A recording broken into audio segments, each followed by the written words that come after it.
My people lost everything.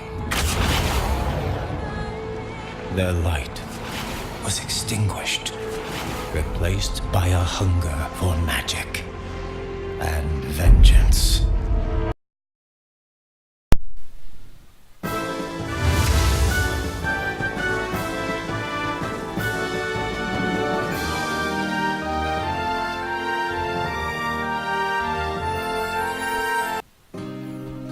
Hey everybody, welcome back to another video with Xenimus here. So today we're looking at the Fire Emperor. Of course, he just launched yesterday, so I spent the entire day ruining him and maxing his level. Looking at this current stats at the moment, so 100% crit rate, because of his multi-hit, to make sure that every single hit that he gets will be worth your while. You do not want to bring in a single nuker who falls short. So these are my spare sets of runes, and these are what we have right now. So as you know, his first skill has a 100% max chance to steal beneficial buff, barring resistance, of course. Of course, you need 9 Devilmon, which is, oh my god, that is definitely way too much for a skill 1 chance to steal some beneficial effect. But second skill gains knowledge, as you know. So he has a striking resemblance to Prince Keltas from World of Warcraft. Not sure if Summoner War stole everything they needed from World of Warcraft, but it is what it is. So every time an enemy dies, you gain 3 knowledge, and then when you kill an ally, when you kill an enemy, you gain 3 knowledge too. So the next move is Start of Apocalypse, which is his trademark. So every single time that he goes through this cycle, if he has 5 stack or more, he destroys enemy HP. So today this is largely what we're going to be testing out, and also it's 44% leader skill in guild content makes him viable to be a solo nuker running as a lead. So of course you need to bring allies that buff, but if you do not have, you can do what I'm running. Shield Will Come will start him off with 2 stacks for sure.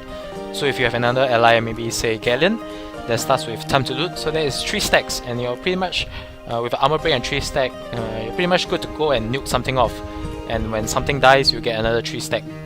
So this is the current build I'm running at, based on what I have. Of course, speed wise, he's still a bit slow from my end, but of course I hope to grind him up in good time. But today's day 1 after all, so without much ado, let's just jump into it and see what we're up against today.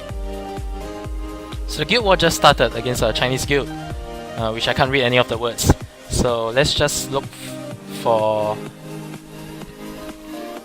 okay, can we do this? Probably we could, but let's look for something to test out his... okay, that one looks good. Okay, this looks good. Full win, I can go him and ensure that he lives.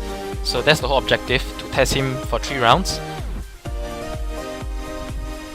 So for this setup, I think this setup should be fine. Of course, the whole objective is to make sure that he does what he does in the second round.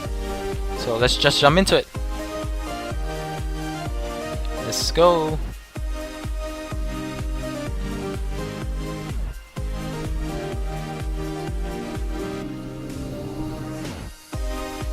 This is what it is, okay?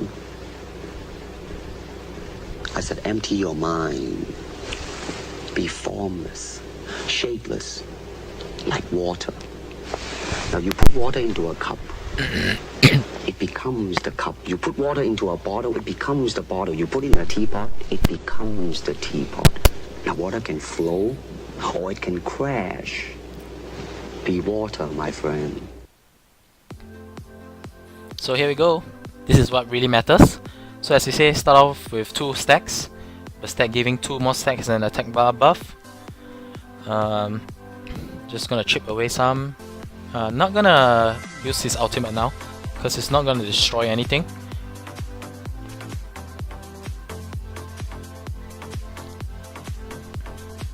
Can immediately reset.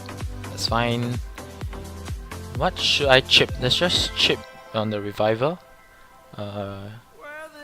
Heal up, just for the buffs and the attack bar. So here we go, first round. That's not bad. That's not bad at all. We managed to nuke off the Ganymede. So, let's go with this. Of course, we're just gonna revive and proc into a heal. But look at the amount of destroying the Ganymede. So I'm at 3 stack. Let's just... Oh, we're still above. That's great, that's great. Who needs skill up anyways?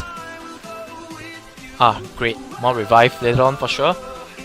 Let's just do this again. And look, I'm at 5 stacks again. The great thing about his third skill is there's no cooldown. So you can indefinitely recycle turret as long as you have the stacks. And of course some buff. And more destroy on the Ganymede. And more procs on the Elajo.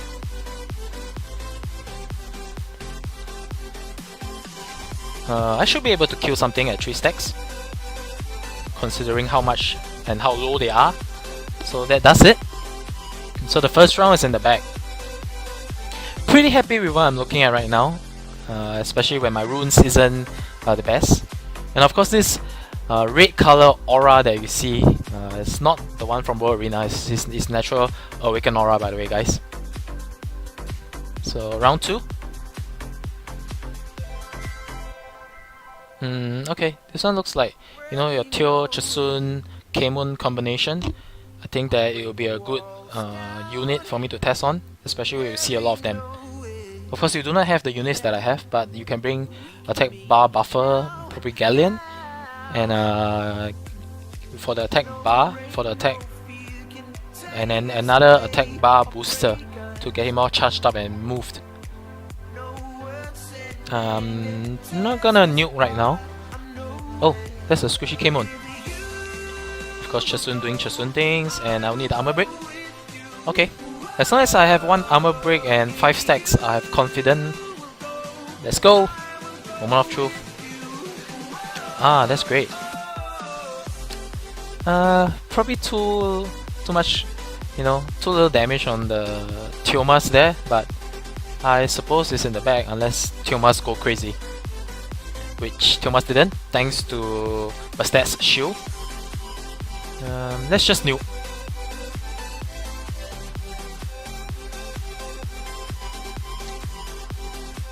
And if Tiomas dies, that's 3 more stacks.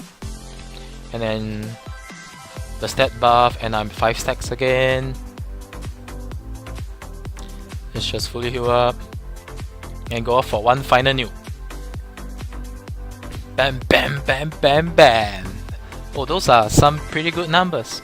50 odd K without on an armor breakless Chasun. That's pretty good. I'm pretty happy with him at the moment. So this is all. That was all what's today really about. You know, just testing him out in Guild War in 3v3 situations. But looking at it right now, I feel that he needs to be with someone that is paired with an armor breaker, and he has to be sure that he can nuke off at least 1 target right off the bat. Because if you do not, he'll be essentially left with 0 stacks by the time he has to move again.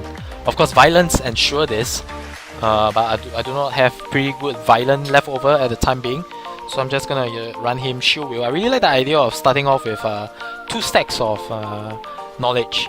Previously I started and tried to run him on violent, but starting off with 0 stacks really makes him charge up very slowly. So I rather him be charged up with 2 stacks at a minimal in case I need to nuke something hard. My lack of speed is to me is okay. The reason being is I run 2 attack bar buffer with him for sure in this Guild War setup situation. Of course, in Siege War, if I do not have, you know, good attack bar buffer ready, I probably won't bring him. Probably bring some immunity. And speaking of which, I believe Hug works as a buff on him too. I'll try that out later on. But the second round's in the back, so let's jump into the third one. So okay, looking at this, okay, that setup will do. First round, harmless prank. Rune is still on. Oh, so looking at the enemy opposite, so this Okeanos, the Sea Emperor actually reminds me of Lightning Emperor too, because let's just hug for a moment and then Hug works as a buff because their ultimate are all multi-hit, and if I run my Lightning Emperor on Despair, essentially it's a Rain of Stones, a budget Sea Emperor, that's for sure. So now we know that Hug works as a buff too, so this is a possible combination for anyone who wants to run him this way too. Jumping into second round. Oh gosh, I ran the team with the wrong leader. Usually for this setup I always run with effective HP rather than defense. So never mind, let's just get Leica out of the way. That's the entire reason why I wanted to get Leica out of the way. And running the wrong leader really hurts this combination, because we need the HP to tank whatever they are dishing out to sustain through the initial burst and then come back with a finish off from Tiomas. And this ain't looking good. Oh, okay, that's good for now. Usa doing Usa things.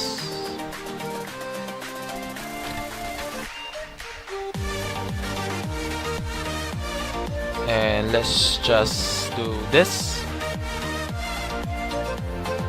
Oh, ouch, that hurts. Not sure if I can win this, especially with a monkey at the enemy's end that can proc 10,000 times. Oh, just as I said it.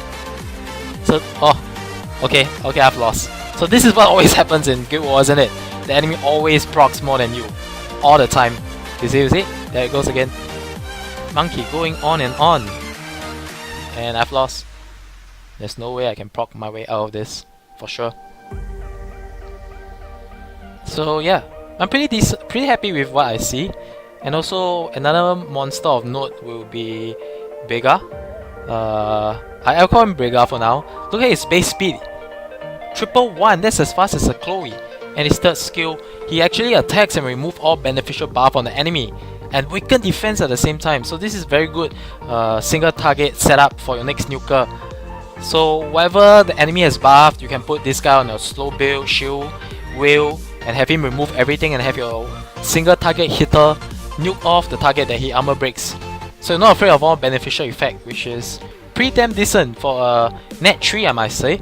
I was lucky enough to summon him, and I'm pretty sure I'll build him for Siege War. Of course, net 4 towers for sure. Who knows? And because he skills with defend, it will be pretty decent to take on a lot of damage from the enemy's end. Pretty happy with him. Let's just build him, and then I'll probably make a separate video on this. And his second skill is also relatively good, because he attacks the enemy and sets attack bar back to 0. This is like a budget Virat. And then it deals more damage according to defense, exactly like a Virat. And these can't be resisted if they are under a harmful effect, which his third skill provides a harmful effect, which effectively makes him a very good armor breaker and clock controller on one unit right off the bat. See, they synergizes extremely well. So, very decent with very high speed for a net 3 in the defense.